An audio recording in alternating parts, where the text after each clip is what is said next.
Jangan lupa subscribe channel YouTube TVRI Bengkulu, like, komen, dan nyalakan notifikasinya.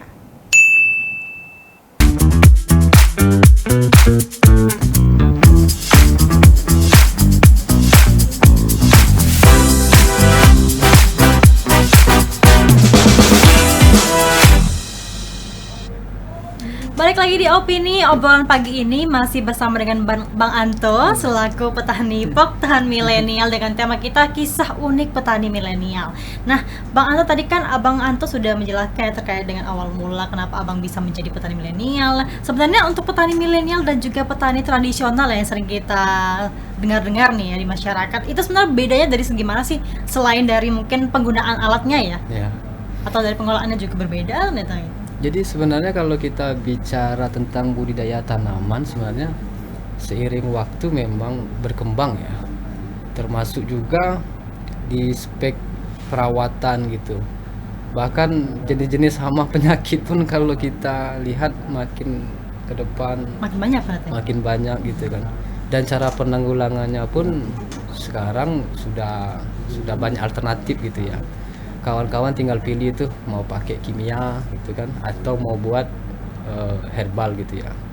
Jadi pilihannya tinggal ke kawan-kawan petani. Cuman kalau dibilang bedanya sedikit apa ya? Sekarang kita mengenyam teknologi pertanian aja sih. Jadi pola budidaya kita lebih dipermudah dengan mesin gitu. Itu jelas gitu ya. Terus untuk spek tanaman berpengaruh juga itu. Style kita sekarang kan di melon, otomatis budidaya tanaman melon akan jauh berbeda dengan budidaya tanaman terong nih misalnya gitu kan. Mungkin orang tua kita dulu ya udah tanam terong, tanam, tumbuh, panen gitu kan. Ya gitu-gitu gitu. Pengendalian hama penyakitnya pun ya sebatas mereka bisa saja gitu. Kalau untuk melon kan harus ada perhatian khusus tuh Mbak. Jadi dari mulai kita pupuk dasaran gitu. Terus perawatannya, penyiramannya gitu. Nah, itu perlu apa ya? Perlu intens gitu. Jadi memang kalau secara pola jauh berbeda sih dengan beberapa petani-petani yang lain karena khusus di melon gitu ya. Kita bicaranya melon, Mbak ya. Jadi termasuk nanti di beberapa minggu ke depan setelah kita tanam itu kan ada proses seleksi tunas tuh. Tunas mana yang mau kita pelihara gitu. Kalau yang nggak dipelihara berarti dibuang Mbak gitu. Oh, dibuang. Jadi misalnya tunas buah gitu, oh buahnya yang kita seleksi yang ini sih. Misal satu batang kita mau pelihara 3 buah gitu, ya udah. Sisa tunas buah yang lain kita buang. Memangnya gitu. satu batang tuh nggak bisa banyak buahnya nggak ya? Kalau potensi keluar buah banyak sih Mbak, cuman nggak bisa kita pelihara semua karena nanti buahnya kecil. Jadi melon sih sederhananya gini, kalau kita mau buahnya gede ya udah pelihara satu batang itu 2 buah saja atau 3 buah. Kalau kita mau buahnya kecil ya kita pelihara agak sedikit banyak gitu. Tinggal permintaan pasar sih kalau yang seperti itu tinggal pola. Jadi kalau pasar kita mau buat yang gede-gede 3 kilo, 4 kilo bisa tuh gitu. Atau kalau kita mau buat buahnya rata nih 1,5 kilo sampai 2 kilo aja, ya udah dibanyakin aja buahnya satu batang nanti bobotnya kecil gitu. Kalau kita buat dalam satu batang cuma 2 buah atau 3 buah bobotnya gede gitu. Nah sampai ke pangkas seleksi buah gitu kan, pemilihan tunas. Jadi memang agak sedikit unik di melon. Makanya mungkin anak-anak muda di sekitar tempat saya kan ya, tertantang juga sih hal-hal yang baru gitu. Di 2023 ini makanya kita buat semacam kerjasama dengan petani dari Lombok ya, Om Rasudi namanya itu. Dia petani dari Lombok. Kita minta hadir ke Bengkulu ini memberi warna baru ya.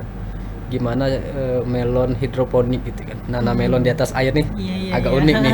Karena kan selama ini hidroponik nih hanya pada sayur-sayuran gitu Sayur-sayuran. kan. Kalau buah kayaknya belum ada ya kalau di Provinsi Bengkulu ya. Mudah-mudahan Mbak ya. Karena di beberapa greenhouse itu kayak teman kita Mas Yusuf kan dia ngembangkan melon di Unip tuh ya. Nah, itu kan masih pakai media kokopit dan lain sebagainya. Nah, kita kepengennya medianya air nih. Di instalasi pipanya kita buat, terus Mas Rasudi pun bersedia untuk 1 bulan ini mentraining kita. Jadi di 2023 saya harap adik-adik milenial nih mulai semangat lagi nih. mungkin jenuh ya Mbak ya, dari 2018 sampai Sampai sekarang 2022 ya. 2023. Gitu-gitu aja pola bermelonnya kan, tanam, bongkar lahan, terus pasang Iya, iya, mulsa, tanam lagi. Sekarang lebih ke arah hidroponik gitu. Lagi pula pasca panennya pun kalau di hidroponik tinggal dibersihkan saja kan instalasinya, terus kita tanam lagi.